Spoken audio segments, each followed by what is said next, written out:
जो पहला आपको स्टेटमेंट समझ के रखना, ये प्रीवियस जो सेल चैप्टर पढ़ा था उसका स्टेटमेंट है जो आपने पढ़ा था वहां पे।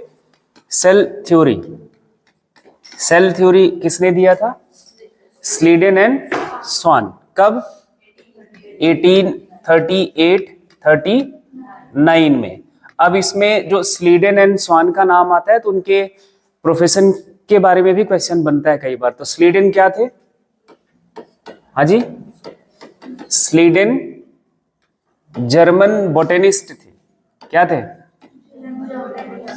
जर्मन बोटेनिस्ट हैं। और स्वान क्या थे?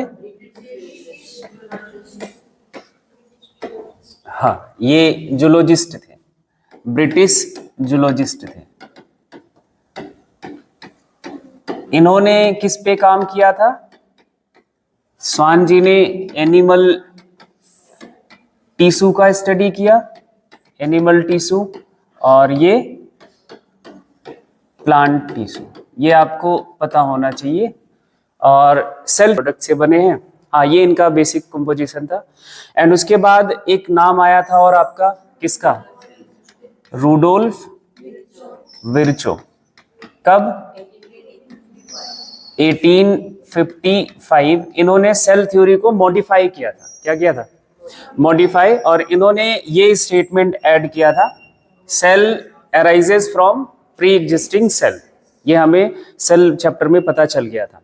बट वो सेल जो डिवाइड करके, पहले वाली जो सेल है उसी से डिवाइड करके बनती है, इसके बारे में हमें इस चैप्टर में पढ़ना है, जिसका नाम हमने यहाँ पे पढ़ा था डिवीजन। सेल डिवीजन बोलेंगे। तो ये किस प्रोसेस से डिवाइड करती है? प्री एग्जिस्टिंग सेल नई सेल बनाती है, तो उस वर्ड का हम नाम क्या रखेंगे? Cell division. नई, पुरानी सेल नई सेल बनाती है किस प्रोसेस से? सेल डिवीजन से। कोई भी सेक्सुअली रिप्रोड्यूसिंग ऑर्गेनिज्म है, ये आपका और प्रीवियस नॉलेज की जरूरत है। 10th में आपने पढ़ा था, अभी रिप्रोडक्शन 12th में और पढ़ना बाकी है। हमने ये पढ़ लिया है कि जो कोई भी सेक्सुअली रिप्रोड्यूसिंग ऑर्गेनिज्म होता है तो उनके लाइफ का शुरुआत जो होता है वो सिंगल सेल से होता है ना। जैसे ह्यूमन बीइंग का पढ़ा हुआ है तो स्पर्म का फ्यूजन, एक मेल गैमीट और ओवम फीमेल गैमीट का फ्यूजन होने के बाद क्या बनता था? जाइगोट। एक सिंगल सेल है, डिप्लॉइड एक सेल बनता है जाइगोट, और इसी से एक पूरा ऑर्गेनिज्म का डेवलपमेंट होता है। अब ऑर्गेनिज्म की बात करें तो millions of cell, trillions of cells इनमें होती हैं, बट लाइफ की शुरुआत कहां से हुई? एक सिंगल सेल से। ठीक है, यही स्टेटमेंट आगे आपको दिखेगा। Any sexually reproducing organism starts it's life from a single celled zygote. कोई भी सेक्सुअली रिप्रोड्यूसिंग ऑर्गेनिज्म है, उसका जीवन का स्टार्ट कहां से होता है? स्टार्टिंग पॉइंट क्या है? एक सिंगल सेल, जिसे हम क्या बोलते हैं? जाइगोट। ये डिवाइड करता है, सेल डिवीजन। हाँ, ये डिवाइड करके पूरा वो ऑर्गेनिज्म बनाता है। हाँ, एक और क्वेश्चन आता है कि भाई जब कोई ऑर्गेनिज्म मैच्योर हो जाता है ना, हम प्लांट के केस में देखते हैं तो उसमें कॉन्टिन्यूअस ग्रोथ चलता है, एनिमल में एक लिमिटेड लाइफ स्पैन तक ही ग्रोथ चलता है। तो ये दिमाग में आता है कि क्या एनिमल्स में फिर सेल डिवीजन एक टाइम के बाद रुक जाता होगा? क्या ये सही है? तो नहीं, ऐसा नहीं है। सेल डिवीजन कभी नहीं रुकता। हाँ, हो सकता है कि एनिमल के केस में, हो सकता है कि एनिमल के केस में होता ही है कि एक टाइम के बाद ग्रोथ रुक जाएगा।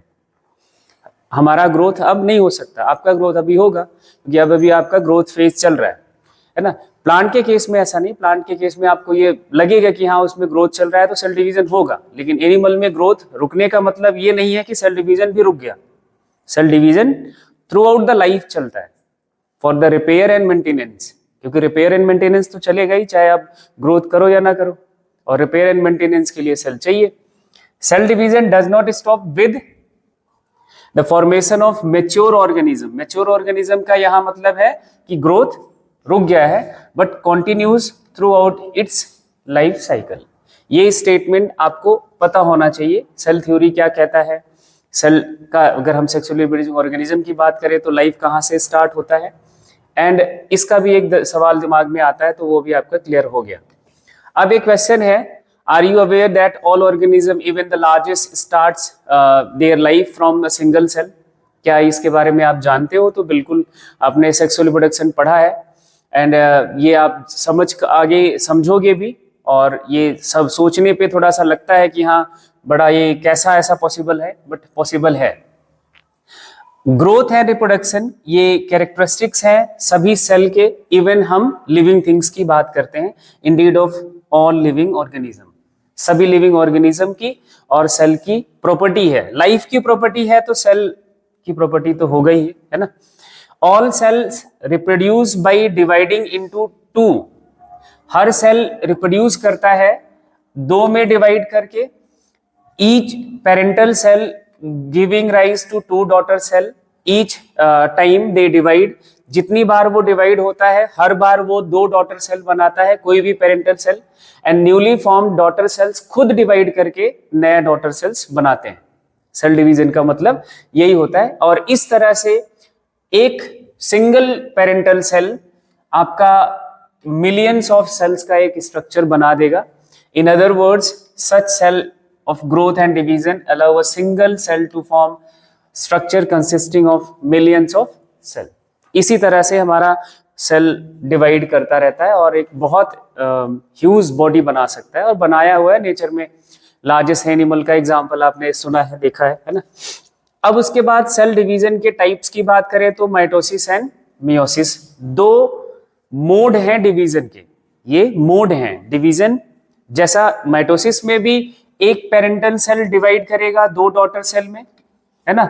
एक बार में एक पेरेंटल सेल दो डॉटर सेल में ही डिवाइड करेगा, चाहे माइटोसिस हो चाहे मियोसिस हो। लेकिन जब मियोसिस होता है तो ये डॉटर सेल्स फर्दर डिवाइड कर जाती हैं दो और डॉटर सेल्स में। मतलब अगर हम बात करते हैं मियोसिस की तो एक पेरेंटल सेल चार डॉटर सेल बनाता है, बट डिवीजन पहला फर्स्ट डिवीजन ये है एंड सेकंड ये कहा जाएगा।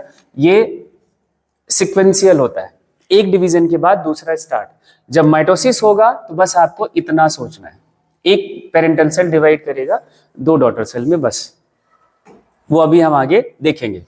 माइटोसिस से जो सेल्स बनेंगी they are genetically identical cells. वो जेनेटिकली कैसी होंगी? आइडेंटिकल होंगी, मतलब उनका जो जीनोम है, उनका जो जेनेटिक मटेरियल है वो एज इट इज ही होगा, एग्जैक्ट कॉपी होगा। लेकिन जब मियोसिस होगा उसमें आपको जेनेटिकली आइडेंटिकल सेल्स नहीं बनेंगी, उनका जेनेटिक कॉम्पोजिशन या जेनेटिक मेकअप थोड़ा चेंज हो जाता है, जिसे हम बोलते हैं वेरिएशन। वर्ड क्या यूज करते हैं? वेरिएशन। तो मियोसिस से आपको जो डॉटर सेल्स बनेंगी उसमें कुछ चेंज आएगा। किस स्ट्रक्चर में चेंज आएगा? उनके जेनेटिक कॉम्पोजिशन में। एंड गैमीट फॉर्मेशन मियोसिस से ही होता है। किससे होता है? मियोसिस से ही होता है। अब आपके दिमाग में आएगा कि भाई ये दोनों डिवीजन चलते कहां पे हैं, ठीक है। तो अब आप बिल्कुल क्लियरली इस बात को याद कर लो, मियोसिस सिर्फ और सिर्फ डिप्लॉइड सेल में होगा। कौन से सेल में? Diploid cell. डिप्लॉइड सेल तो समझ रहा होगा, जिसमें क्रोमोसोम का दो सेट हो, 2n कंडीशन में होगा, उसमें ही होगा। या फिर इसको दूसरे स्टेटमेंट में आप बोल सकते हो, haploid cell can not divide by meiosis. वो मियोसिस से नहीं डिवाइड कर सकता, ये आपको ध्यान रखना है। Can not divide meiosis. अब ये हैप्लॉइड सेल आपने प्लांट किंगडम पढ़ लिया था। प्लांट किंगडम गैमेटोफिटिक फेज पढ़ा था। वहां गैमेटोफिटिक स्टेज की जब बात करते हैं तो क्या होता है? हैप्लॉइड सेल्स ही होते हैं। तो हैप्लॉइड सेल्स में कौन सा डिवीजन होगा? माइटोसिस होता है। क्या होता है? माइटोसिस होता है। तो मियोसिस हमेशा डिप्लॉइड या फिर इसके अलावा कई पोलाइडी होता है, टेट्रापोलाइड, हेक्सापोलाइड, इन सब में मियोसिस हो सकता है, बट हैप्लॉइड सेल्स में मियोसिस नहीं होगा। पहली बात समझ आ गई। दूसरा, माइटोसिस डिप्लॉइड सेल्स में भी होगा, हैप्लॉइड सेल्स में भी होगा। दोनों का एग्जांपल आपने पढ़ रखा है। Gametophytic phase of the plants can divide by mitosis, वहां हमने देख लिया था। हाँ, एक बात जरूर याद रखनी है, प्लांट में हैप्लॉइड सेल भी माइटोसिस से डिवाइड करता है, लेकिन एनिमल्स में ऐसा नहीं है। एनिमल किंगडम में डिप्लॉइड सेल ही माइटोसिस से डिवाइड करता है, ये ध्यान रखना है। क्या एनिमल्स में हैप्लॉइड सेल माइटोसिस से नहीं डिवाइड करता, बट प्लांट सेल्स में हैप्लॉइड सेल माइटोसिस से डिवाइड करता है। इतना याद रहेगा। इतना वैसे जरूरत नहीं है, बट याद कर लो कि कहीं पे अगर आपको रीजन असर्शन में परेशान करता है तो ये स्टेटमेंट आपके काम आएगा। अब नेक्स्ट जो टॉपिक पढ़ना है आपको कि मियोसिस का डिवीजन का कॉज क्या है, चाहे माइटोसिस की बात कर ले या फिर मियोसिस की बात कर ले, यहाँ पे कॉज ऑफ माइटोसिस ही लिखा हुआ है ना। माइटोसिस के लिए एक और बात याद रखना है, माइटोसिस से ही एनिमल का ग्रोथ एंड डेवलपमेंट मेनली चलता है। हमारा बॉडी, क्योंकि डिप्लॉइड ऑर्गेनिज्म या डिप्लॉइड एनिमल्स का बॉडी जो है वो डिप्लॉइड सेल से बना है और डिप्लॉइड सेल डिवाइड करती है माइटोसिस से, तो हमारा ग्रोथ जो मेनली बॉडी का होता है वो माइटोसिस से ही चलता है। एक थ्योरी दी है ये हर्टविग जी ने, कर्न प्लाज्म थ्योरी। इनके अकॉर्डिंग ये क्या कहते हैं, एक वर्ड यहाँ पे समझना है, कैरियोप्लाज्मिक इंडेक्स। कैरियोप्लाज्मिक इंडेक्स को हम या फिर ये बोल लें न्यूक्लियोसाइटोप्लाज्मिक रेशियो, मतलब न्यूक्लियोप्लाज्म और साइटोप्लाज्म का आपको रेशियो देखना है। जब वो डिस्टर्ब होता है तभी सेल डिवाइड करता है। अब यहाँ पे इस पिक्चर को देखो, ये एक सेल है जिसमें वॉल्यूम दोनों का दिया हुआ है। साइटोप्लाज्म ये है ना, साइटोप्लाज्म का वॉल्यूम 40 है और ये न्यूक्लियस का वॉल्यूम है कितना, 10। दोनों का आपको इस फॉर्मूले से वैल्यू निकाल लेना है। KI का फॉर्मूला है VN upon VC minus VN। ये आपका KI का फॉर्मूला होता है कैरियोप्लाज्मिक इंडेक्स का। VN क्या है, वॉल्यूम ऑफ न्यूक्लियस, VC क्या है, volume of cell, and minus कर दो क्या, वॉल्यूम ऑफ न्यूक्लियस, तो क्या मिल जाएगा आपको, वॉल्यूम ऑफ साइटोप्लाज्म। क्या मिल जाएगा, वॉल्यूम ऑफ साइटोप्लाज्म। आपको वॉल्यूम ऑफ न्यूक्लियस को वॉल्यूम ऑफ साइटोप्लाज्म से डिवाइड कर लेना है, दोनों का रेशियो देख लेना है। तो यहाँ पे आपको दोनों का वैल्यू दिया हुआ है। पहले हमें वॉल्यूम ऑफ न्यूक्लियस लिखना है, तो वॉल्यूम ऑफ न्यूक्लियस आपका क्या है, VN का वैल्यू 10 है अपॉन VC का, आपका VC माइनस VN का वैल्यू कितना आ जाएगा, तो 40। तो KI का वैल्यू इस कैलकुलेशन से क्या आ जाएगा, 1/4 है ना। अब यही सेल जब ग्रोथ कर जाती है तो इसका जो आपका VN है, VN वो लगभग उतना ही है, न्यूक्लियस में बहुत ज्यादा चेंजेस नहीं आते वॉल्यूम में, वो कितना रहा, 10 रहा। और VC माइनस VN कितना हो गया, 80 हो गया। कितना हो गया, 80 हो गया। और इस फॉर्मूले में रखोगे तो क्या हो जाएगा, KI का वैल्यू निकालने के लिए, तो 10/80, तो क्या आ जाएगा, 1/8। कौन सी वैल्यू बड़ी है, कौन सी छोटी है, तो आपको आइडिया लग जाएगा कि जो ये छोटी सेल है इसका KI का वैल्यू क्या है, ज्यादा है as compare to larger cell. Larger cell का जो KI का वैल्यू कितना है, ये अगर हम पॉइंट में लिखे तो ये कितना है, 0.25। कितना है, 0.25। ये कितना हो जाएगा, 0.125 ऐसा कुछ हो जाएगा, है ना। तो ये कौन सी वैल्यू आपकी बड़ी है, कौन सी छोटी है, ये आपको समझ के रखना है। जितनी छोटी सेल होगी उसका KI का वैल्यू उतना ज्यादा होगा, और जितनी बड़ी सेल होगी उतना KI का वैल्यू कम होगा। एंड KI का वैल्यू क्यों हम समझ रहे हैं, अब हमने ये भी पढ़ा हुआ है कि न्यूक्लियस हमारा क्या है, main cell organelle of the cell होता है, कंट्रोलर ऑफ द सेल होता है, हर पॉइंट पे सेल को कंट्रोल करता है, हर रिएक्शन को ये न्यूक्लियस ही कंट्रोल करता है। जितने भी सेल ऑर्गेनेल्स हैं, जो भी रिएक्शंस होती हैं, इसी के अंडर काम करती हैं। जब कोई हमारी छोटी सेल है, इसका न्यूक्लियस एफिशिएंटली सारे मेटाबॉलिक रिएक्शंस को कंट्रोल कर पाता है थ्रू आउट द सेल। लेकिन जैसे ही वॉल्यूम इसका बढ़ जाता है तो ये न्यूक्लियस इनसफिशिएंट होने लगता है टू कंट्रोल दियर सेल। और जब कंट्रोल लॉस होगा तो ऑब्वियस सी बात है कि सेल को डिवाइड करना पड़ेगा टू मेंटेन दियर इंटीग्रिटी, नहीं तो वो सेल ही खत्म हो जाएगा। अब इस एफिशिएंसी कम होने की वजह से ये सेल हमारी फिर से डिवाइड कर जाती है और अपना KI का वैल्यू क्या कर लेता है, इंक्रीज कर लेता है। अब यहाँ पे फिर से क्या आ जाएगा, 1/4 मतलब 0.25 यहाँ पे जो अगर आप कैलकुलेट करोगे तो ये वैल्यू इधर भी आ जाएगी। तो सेल इस वजह से डिवाइड करती है to maintain their KI value या फिर कंट्रोल ऑफ द सेल, है ना। न्यूक्लियस के वॉल्यूम के रिस्पेक्ट में अगर साइटोप्लाज्म का वॉल्यूम बहुत ज्यादा बढ़ जाएगा तो कंट्रोल बहुत वीक होता चला जाता है, और इसको मेंटेन करने के लिए हमारी सेल डिवाइड करती है। तो एक रीजन तो ये है ना। Karyoplasmic index of small cell is high as they have less cytoplasm, हमने ये देख लिया। और न्यूक्लियस इनका एफिशिएंटली कंट्रोल करता है एक्टिविटी ऑफ द सेल जो साइटोप्लाज्म का है ना। जबकि लार्जर सेल का जो न्यूक्लियस होता है वो फेल हो जाता है साइटोप्लाज्म की एक्टिविटी को कंट्रोल करने के लिए, एंड इसको फिर से अपने कंट्रोल को अटेन करने के लिए न्यूक्लियस जो पूरे सेल पे कंट्रोल रखता है वो हमारी लार्जर सेल डिवाइड कर जाती है 2 डॉटर सेल्स में।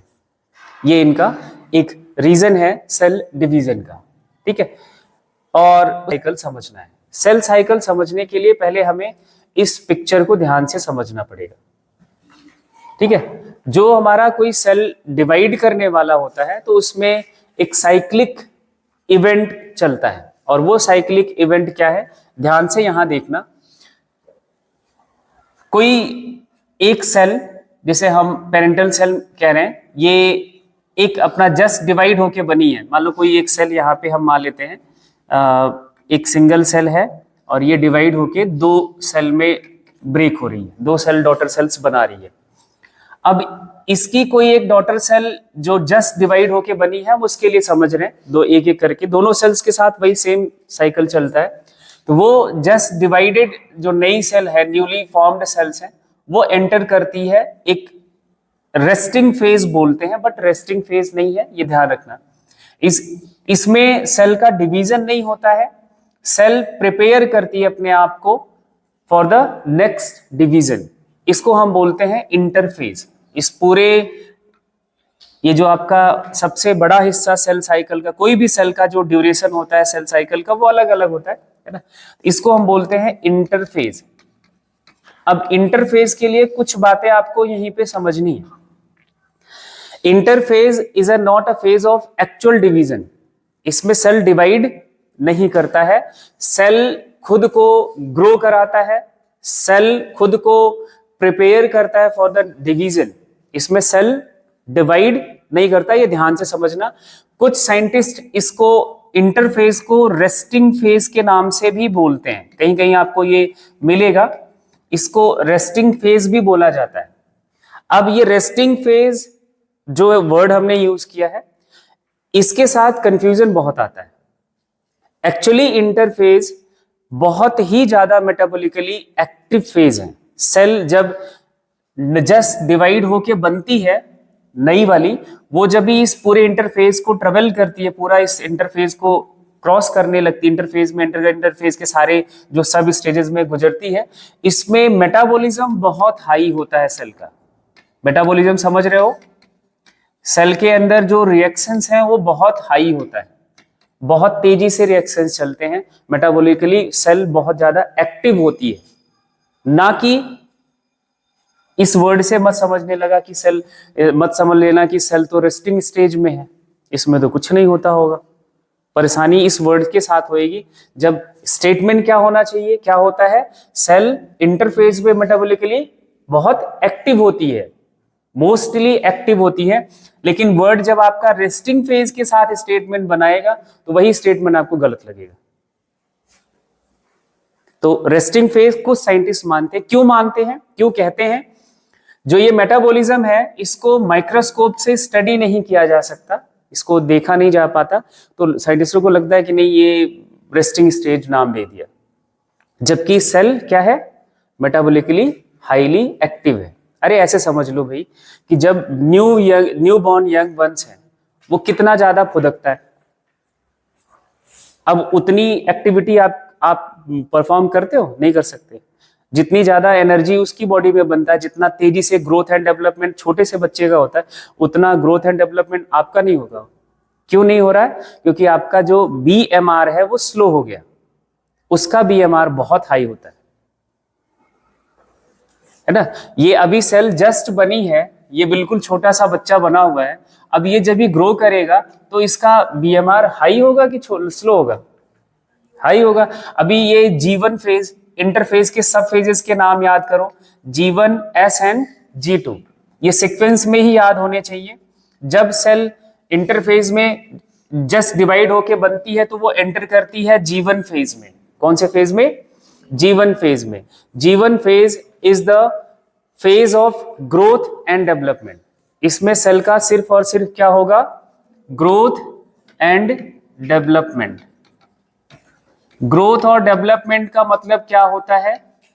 अब तो एक वर्ड तो आपको आई थिंक समझ आ गया है, डेवलपमेंट। इसमें ग्रोथ का मतलब आपने समझ लिया है फर्स्ट चैप्टर में, increase in mass, that is a growth, है ना।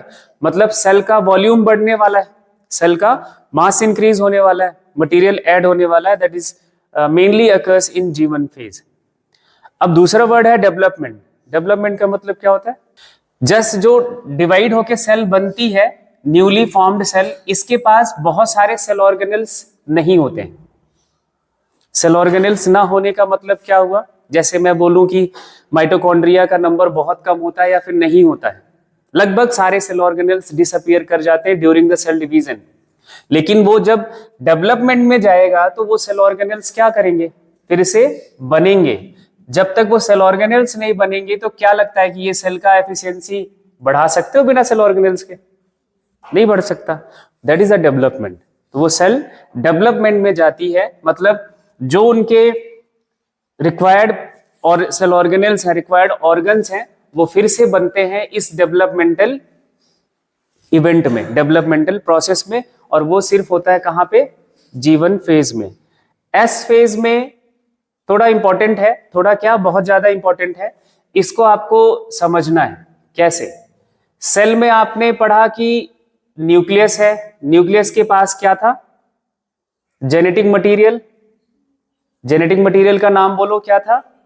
Nucleic acid. क्या था?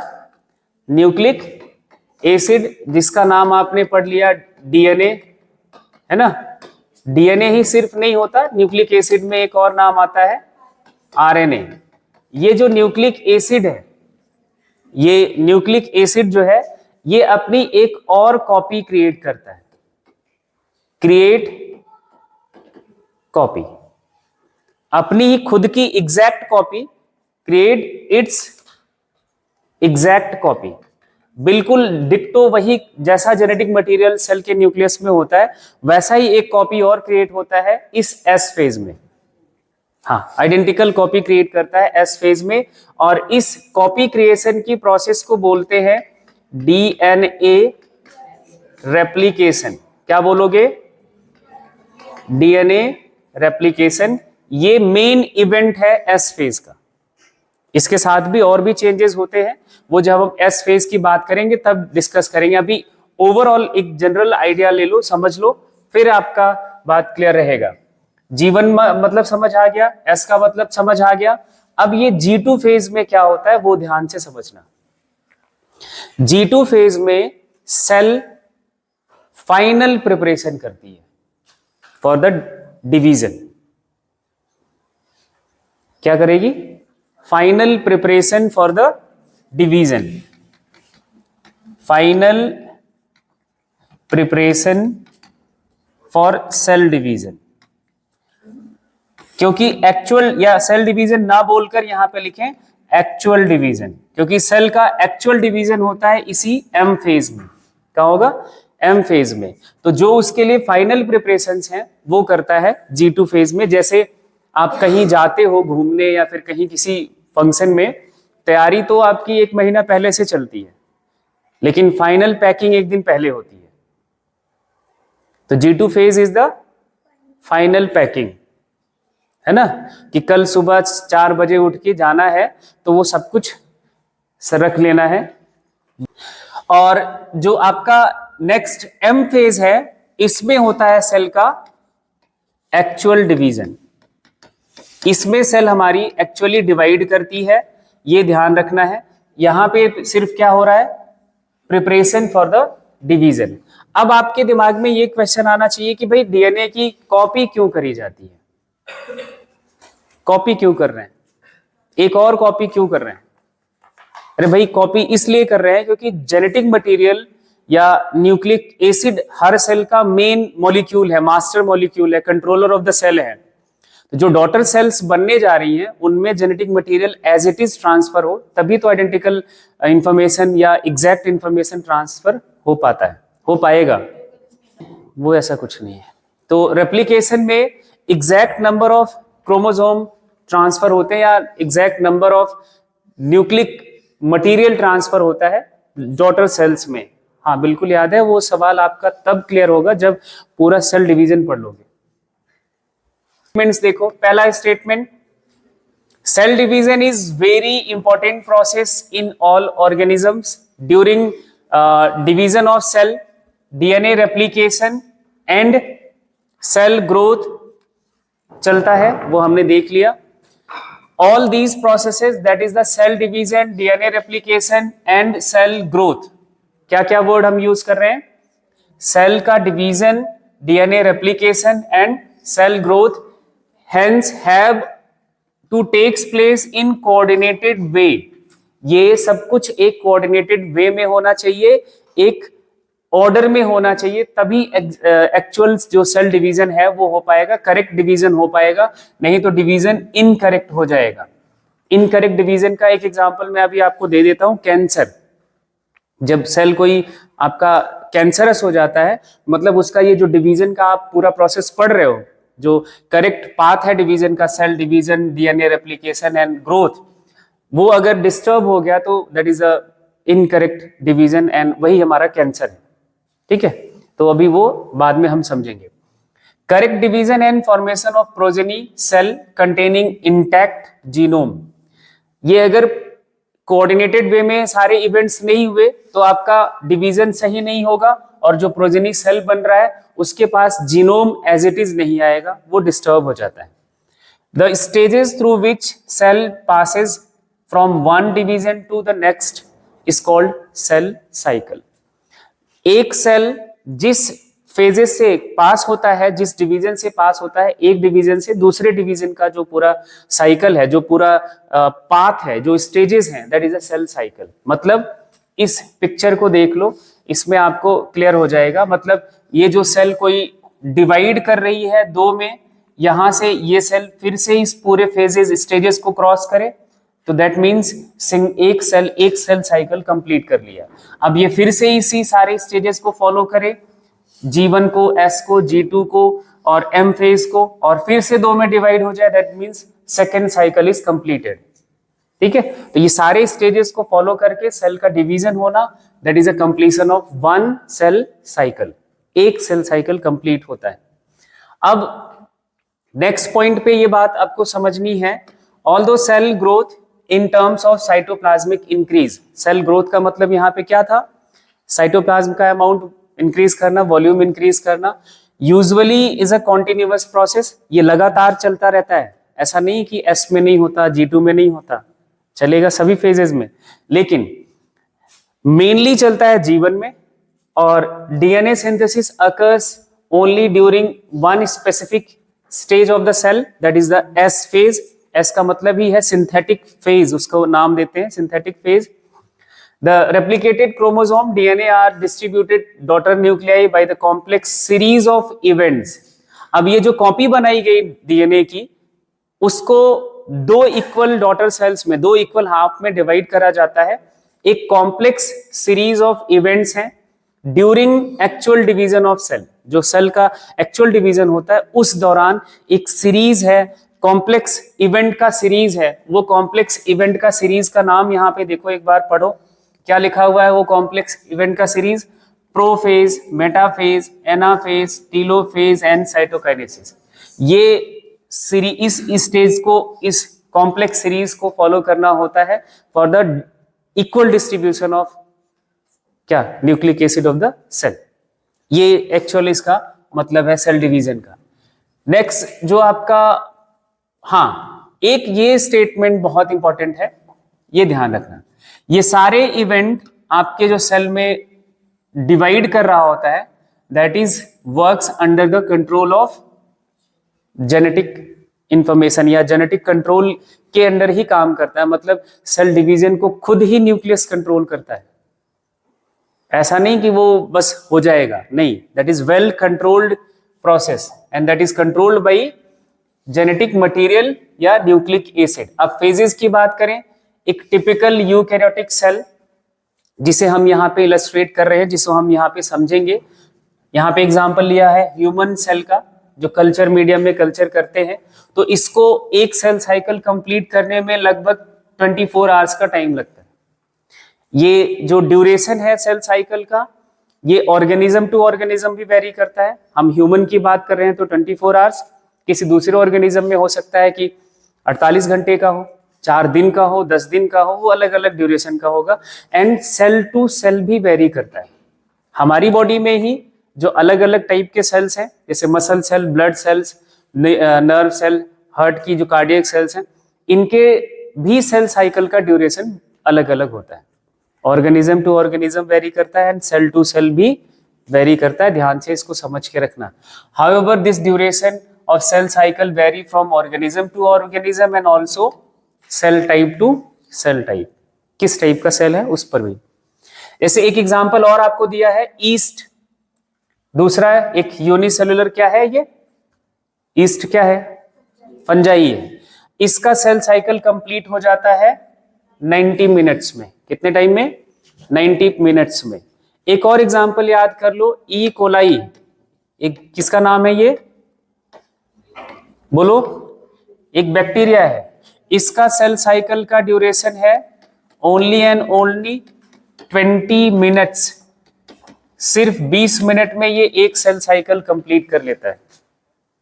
तो सेल साइकिल का ड्यूरेशन हर डिफरेंट टाइप्स के ऑर्गेनिज्म टू ऑर्गेनिज्म वेरी करेगा, ये आपको ध्यान में रखना। 3 एग्जांपल तो यहीं पे हो गए, human cell, yeast and E coli, Escherichia coli.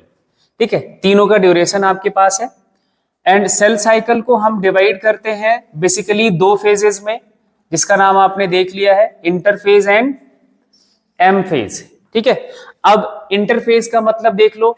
Interphase का मतलब होता है that is the period of preparation for sale division. इसमें सेल खुद को तैयार करती है फॉर द डिवीजन, और प्रिपरेशन आपका बहुत ज्यादा एक्टिव होता है, तभी जाके आपका फाइनल बैटल, जितना ज्यादा एक्टिव प्रिपरेशन होगा उतना ही अच्छा फाइनल बैटल होगा। और प्रिपरेशन में इधर क्या होता है, अभी तो टाइम है, पढ़ लेंगे, है ना, एग्जाम आएगा तब पढ़ लेंगे। ये चलता है फाइनल प्रिपरेशन का रिजल्ट, तब उसी हिसाब से जैसा आपका प्रिपरेशन में जैसे स्लगिशनेस आता है, वैसे रिजल्ट में भी बढ़िया वाला परसेंटेज आ जाता है। This phase between 2 successive M phase. Interphase 2 M phase के बीच का जो भी टाइम या स्टेजेस हैं उसको हम बोलते हैं इंटरफेज। अब एम फेज का देख लो और उसके बीच क्या क्या इवेंट्स आते हैं, वो जो स्टेजेस आते हैं वो आपका इंटरफेज का पार्ट कहा जाएगा। देख लो, ये आपका एम फेज है। कोई सेल यहां आके डिवाइड करना स्टार्ट करती है, इसके बाद डिवाइड हो जाती है। यहां से लेकर एक सेल यहां पे आके अपना पूरा इंटरफेस पास कर ले या डिवाइड कर जाए। इस एम फेज से, end of the M phase से लेकर या starting of the M phase, that is the interphase. 3 इसके सब स्टेजेस है, G1, S और G2। इन सब के बारे में आपने देख लिया है, बस एक बार जल्दी से सारे स्टेटमेंट्स देख लो। इंटरफेज में सेल ग्रो करता है साइज में, प्रिपेयर करता है itself for the next division. Most active phase है, बहुत बार ये परेशान करेगा ये वर्ड, मैं बार बार इसको बता रहा हूं। सेल साइकिल का सबसे ज्यादा एक्टिव फेज इंटरफेज है। It is the significant to note that जो भी सेल का साइकिल का ड्यूरेशन होता है उसका 95% टाइम पीरियड इंटरफेज ही में यूज हो जाता है। 95% time period of the cell cycle is utilized by interphase. जैसे यहाँ पे 24 घंटे का एक एवरेज ड्यूरेशन ह्यूमन सेल के लिए लिया गया था, इसमें से केवल 1 घंटे का ही टाइम चाहिए होता है एम फेज के लिए। 23 आवर्स तो चाहिए किसके लिए? इंटरफेज के लिए। ठीक है। A series of metabolic changes occur during interphase, these changes were not visible under microscope, इसलिए कुछ साइंटिस्टों ने इसका नाम क्या रख दिया, रेस्टिंग फेज, जबकि ऐसा है नहीं। It is the time during which cell preparing for the division by undergoing both growth and DNA replication in the an orderly manner. इसमें दोनों तरह का चेंजेस होता है, एक तो सेल अपने आप का ग्रोथ कराता है मेनली इस फेज में, और डीएनए की भी सिंथेसिस करता है एंड फाइनल प्रिपरेशन भी करता है फॉर द नेक्स्ट डिवीजन। तो इसको ध्यान से समझ के रखना क्या क्या इंटरफेज में होता है। इसको हम तीन सब फेजेस में डिवाइड करते हैं, G1, S and G2। G1 का gap 1 phase, S synthesis phase, G2 gap 2 phase. G1 के चेंजेस देख लो। G1 में चेंजेस होते हैं correspond to the interval between mitosis and initial of DNA replication, मतलब M फेज का एंड और S phase के स्टार्टिंग के बीच का जो गैप है that is a G1 phase. Picture बन रहा है ना सेल साइकिल का, है ना। And during G1 phase cell metabolically active होता है, कॉन्टिन्यूसली ग्रो करता है, but does not replicate its DNA. DNA replication इस फेज में नहीं होता है। G1 phase is the period when cell grows, carries out normal metabolism, जो उसके normal metabolism है वो चलते हैं। Most of the cell organelle duplicate करता है, ज़्यादा जो cell organelles during cell division लगभग cell organelles disappear कर जाते हैं। वो सारे cell organelles इस phase में बनते हैं दोबारा से और अपना नंबर भी बढ़ाते हैं, है ना, कॉपी करके। एंड ऑल्सो इस फेज में आपको देखने को मिले during G1 cell rapidly synthesise करता है different types of RNA and protein. इस स्टेटमेंट की बात समझो, G1 फेज में रैपिडली सिंथेसाइज होता है, सिंथेसिस होता है different types of RNA and protein. इसका मतलब समझना, हमने क्या बोला कि मेटाबॉलिकली ये सेल बहुत ज्यादा एक्टिव होता है G1 फेज में, और मेटाबॉलिज्म में क्या चाहिए, एंजाइम्स, और एंजाइम्स क्या है, protein.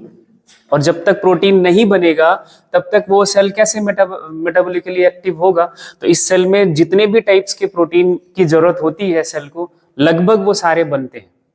Due to availability of protein synthesis of new protoplasm takes place, क्योंकि प्रोटीन नया बन रहा है तो प्रोटोप्लाज्म बन रहा है एंड सेल का साइज भी बढ़ेगा। भाई मटेरियल बढ़ रहा है तो सेल ग्रो भी करेगा, एंड मैक्सिमम ग्रोथ इसी स्टेज में होता है। एक अच्छा सवाल ये है, मैक्सिमम ग्रोथ सेल का कौन से फेज में होता है, G1 फेज में। इसलिए इस फेज का नाम ही दे दिया गया क्या, ग्रोथ एंड डेवलपमेंट। हाँ, इसके साथ कुछ और वर्ड्स आपको यहाँ पे मिलेंगे। G1 फेज का नाम प्री डीएनए सिंथेसिस फेज, मतलब S फेज के पहले वाला, प्री का मतलब बिफोर, डीएनए सिंथेसिस के पहले, तो प्री डीएनए सिंथेसिस फेज भी बोलेंगे, फर्स्ट गैप फेज भी बोलेंगे, ठीक है। तो ये इनके नाम को भी आप क्लियर करके रखना। एस फेज में मैंने बोल ही दिया क्या होता है, रेप्लिकेशन ऑफ डीएनए, नहीं न्यूक्लियर डीएनए। अभी एक स्टेटमेंट बहुत परेशान करेगा, DNA and nuclear DNA. S phase का देखो मतलब क्या था, डीएनए की सिंथेसिस, डीएनए रेप्लिकेशन हम जिसे बोलते हैं। अब वो डीएनए रेप्लिकेशन किसका होगा, न्यूक्लियर डीएनए का। किसका, न्यूक्लियर डीएनए। अब एक और वर्ड यूज करेंगे, साइटोप्लाज्मिक डीएनए। कौन सा DNA, cytoplasmic DNA. Cytoplasmic DNA में क्या क्या आ जाएगा, डीएनए ऑफ, बोलो भाई, माइटोकॉन्ड्रिया एंड क्लोरोप्लास्ट। साइटोप्लाज्म में डीएनए होता नहीं, इन्हीं के पास, साइटोप्लाज्म में सेल ऑर्गेनेल्स हैं, इनके पास डीएनए है ना। तो साइटोप्लाज्मिक डीएनए का मतलब क्या, DNA of mitochondria and chloroplast. इनका रेप्लिकेशन, इनका भी कॉपी होता है, इनका भी रेप्लिकेशन होता है, बट वो एस फेज में नहीं। इनका जो साइटोप्लाज्मिक डीएनए का रेप्लिकेशन है, it occurs any stage of the cell cycle, किसी भी स्टेज में हो सकता है। इसके लिए एस फेज का जरूरत नहीं है। एस फेज में कॉपी किसका होता है, सिर्फ और सिर्फ न्यूक्लियर डीएनए का। बात समझ आ गई कि नहीं अभी, कंफ्यूजन यहां बहुत आएगा। बस आपको लिखेगा साइटोप्लाज्मिक डीएनए, लेकिन आप अंधे हो जाओगे, सिर्फ आपको दिखेगा डीएनए। ये वर्ड भी देखना है, साइटोप्लाज्मिक डीएनए की बात कर रहा है या फिर न्यूक्लियर डीएनए की बात कर रहा है। एंड मोस्ट इंपॉर्टेंट थिंग यहां पे ये भी ध्यान रखना है, डीएनए का रेप्लिकेशन होता है, उसके साथ साथ हिस्टोन प्रोटीन का भी सिंथेसिस होता है एस फेज में। और ये सवाल बहुत ज्यादा इंपॉर्टेंट है। हिस्टोन प्रोटीन का जरूरत क्या होता है? DNA wraps over the histone protein to convert into chromatin net. Chromatin net में क्या चाहिए? हिस्टोन। एंड क्रोमेटिन और कंडेंस्ड होता है किसके साथ? नॉन हिस्टोन के साथ। एंड नॉन हिस्टोन प्रोटीन के साथ कंडेंस होकर क्या बना देता है? क्रोमोसोम। तो एस फेज में ही हिस्टोन का सिंथेसिस होता है। किस फेज में? एस फेज में। Replication of cytoplasmic DNA occurs any stage of the cell cycle. Next statement यही था। During this time amount of DNA per cell, this is the most important statement and इस पे बहुत confusion होगा। DNA का copy होता है, number of chromosome नहीं बढ़ता। Content of nucleic acid double हो जाता है बट नंबर वही रहता है। क्या रहता है? कंटेंट डबल हो जाता है, नंबर सेम रहता है जो जिस न्यूक्लियस के पास है। जैसे देखो, अब आपको थोड़ा सा ना मैं कुछ चीजें ऐड करूंगा। हाँ, हो सकता है अभी लग सकता है, अभी जैसा मैं बता रहा हूं वैसे समझ लो। क्रोमोसोम आप ऐसे बना के देखा आपने जब आपने स्ट्रक्चर पढ़ा था, ठीक है? इस क्रोमोसोम को बोलते हैं डुप्लीकेटेड क्रोमोसोम। क्या बोलते हैं ये? Duplicated chromosome. डुप्लीकेटेड क्रोमोसोम ऐसा क्रोमोसोम तब होता है, तब बनता है जब क्रोमोसोम एस फेज को क्रॉस कर चुका हो, ठीक है? एक्चुअली जो बिल्कुल newly divided cell, newly dividing cell, जब जस्ट डिवीजन के बाद जो सेल बनी होती है उसके पास क्रोमोसोम होता है सिर्फ ऐसा, एक क्रोमेटिड होता है। कितना होता है? एक क्रोमेटिड होता है। इसको बोलते हैं अनडुप्लीकेटेड क्रोमोसोम। अभी जब सेल डिवीजन पूरा हो जाएगा ना, एक माइटोसिस पढ़ लोगे तो आपको इसका मतलब समझ आएगा ये कैसे होता है। अनडुप्लीकेटेड क्रोमोसोम, ये अनडुप्लीकेटेड क्रोमोसोम एस फेज में इस स्टेज में कन्वर्ट होता है। इसका एक क्रोमेटिड का एग्जैक्ट कॉपी और यहां बन जाता है, या इसी को उल्टा कर लो, इस फेज में कन्वर्ट होता है। एस फेज में क्या हुआ? ये जो डीएनए का कंटेंट था जिसको हम ना ले देते हैं 2C, उसी का उतना ही अमाउंट और आ गया क्रोमोसोम के पास। This amount become 4C, but number of chromosome यहां भी एक था और यहां भी एक है। ये होता है चेंज। बात समझ आई? बोलो। ये और क्लियर होगा जब माइटोसिस पूरा हो जाएगा तब। समझ आया कि नहीं अभी? तो यहां पे जो ये स्टेटमेंट बोल रहे हैं कि एस फेज में नंबर ऑफ क्रोमोसोम सेम रहता है but amount of DNA becomes double. मैंने वही वर्ड यूज करा है, देखो यहां पे, during this time amount of DNA per cell doubles if initial amount of DNA is denoted as 2C, then it becomes 4C। That is C word is the content के लिए use करा जाता है, ठीक है? नंबर वही रहेगा। However no increase in the chromosome number, chromosome number वही रहता है। अगर 46 है तो 46, 23 है तो 23, 1 है तो 1, ठीक है? इफ सेल हैड डिप्लॉयड या 2n number of chromosome in at a given phase after S phase, the chromosome number remain, that is 2n। उसके पास वही नंबर ही रहेगा, बस कंटेंट डबल हो जाता है, ये ध्यान रखना। S phase marks the phase of DNA replication and chromosome duplication। DNA content chromosome का जस्ट डबल हो जाता है, वो आपके सामने पिक्चर है। In animal cell during S phase DNA replication begins in the nucleus and centriole duplication in the cytoplasm। ये भी बहुत इंपॉर्टेंट पॉइंट है। S phase में ही सेंट्रियोल का डुप्लीकेशन भी स्टार्ट हो जाता है। सेंट्रोसोम के पास आपने क्या पढ़ा था कि 2 सेंट्रियोल होते हैं। क्या होते हैं? 2 सेंट्रियोल होते हैं। जब सेल डिवाइड होके जस्ट बनती है तो एक सेंट्रोसोम को एक सेंट्रियोल ही रिप्रेजेंट करता है। न्यूली फॉर्म्ड सेल में एक सेंट्रोसोम को रिप्रेजेंट करने के लिए एक सेंट्रियोल होता है। एंड जीवन में वो जाएगी, जीवन पूरा करा तो G2 में एस फेज में जाके वो सेंट्रियोल अपनी कॉपी करता है और एक सेंट्रोसोम के पास 2 सेंट्रियोल बन जाते हैं। बात क्लियर हुई कि नहीं? हाँ, नंबर सेंट्रियोल का इंक्रीज होता है। इधर एक सेंट्रोसोम के हमने जब सेल ऑर्गेनेल पढ़ा था तो क्या लिखा था? Each centrosome is consist of 2 centriole, but just कोई सेल जब डिवाइड होके बन रही है उसके पास सेंट्रोसोम को रिप्रेजेंट करने के लिए बस एक सेंट्रियोल है।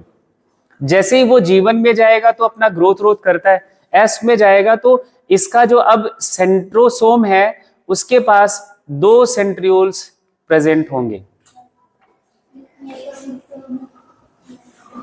2 सेंट्रियोल होंगे। कितने होंगे? 2 सेंट्रियोल होंगे। अब ये सेंट्रियोल जो नया बना है that is the duplication of centriole. क्या है ये? Duplication of centriole, and this duplication of centriole takes place in S phase. तो ये भी बहुत अच्छा सवाल है, इसको भी ध्यान में रखना, कंफ्यूजन यहां भी होता है। एक हिस्टोन का, एक सेंट्रियोल का। हमें डीएनए सिंथेसिस याद रहता है कि एस फेज है तो डीएनए का कॉपी होता है, लेकिन सेंट्रियोल का कॉपी होता है, हिस्टोन का कॉपी, हिस्टोन का सिंथेसिस होता है, ये भूल जाता है। इस पे हमें फोकस बना के रखना है। G2 फेज के लिए हम क्या वर्ड यूज करते हैं? सेकेंड गैप फेज या फिर पोस्ट डीएनए सिंथेसिस फेज, मतलब एस फेज के बाद वाला फेज, या फिर प्री माइटोसिस फेज बोले तो एम फेज के पहले वाला फेज। माइटोसिस मतलब M phase and pre word before, तो पहले एम फेज का जो फेज आता है that is a G2 phase. During G2 phase protein synthesized in preparation for the mitosis while cell growth continue. Cell का ग्रोथ चल रहा होता है, बट वो सारे प्रोटीन का प्रिपरेशन होना शुरू हो जाता है that is required during the cell division. जो प्रोटीन की जरूरत होती है सेल डिवीजन में स्पेसिफिकली, वो सारे प्रोटीन्स इस G2 फेज में बनते हैं। G2 phase is the period of cytoplasmic growth. यहां भी साइटोप्लाज्मिक ग्रोथ होता है, बट वो सेल डिवीजन के लिए। फाइनल प्रिपरेशन होता है एम फेज के लिए, है ना। जैसे स्पेशल मटेरियल्स जो सेल डिवीजन के लिए चाहिए वो सारा कुछ यहां बनने लगता है, यहां इस G2 फेज में बन जाता है। एक एग्जांपल दिया हुआ है ट्यूबुलिन प्रोटीन। ये ट्यूबुलिन प्रोटीन आपने जब माइक्रोट्यूब्यूल और फिलामेंट पढ़ा था तो वो माइक्रोट्यूब्यूल के फॉर्मेशन में या स्पिंडल फॉर्मेशन में ये ट्यूबुलिन प्रोटीन की जरूरत होती है, और ये ट्यूबुलिन प्रोटीन G2 फेज में ही बनता है। और G2 फेज स्पिंडल फाइबर क्या कराता है? स्पिंडल फाइबर क्रोमोसोम को मूव कराता है, इक्वल हाफ में डिवाइड कराता है। वो अभी हम आगे सेल डिवीजन में देखेंगे। एंड सेल ग्रोथ यहां भी चल रहा होगा, ऐसा नहीं कि सेल ग्रोथ रुक जाता है, सेल ग्रोथ इधर भी चल रहा होता है, लेकिन फाइनल प्रिपरेशन जो है वो इधर ही होता है। हाँ जी, जो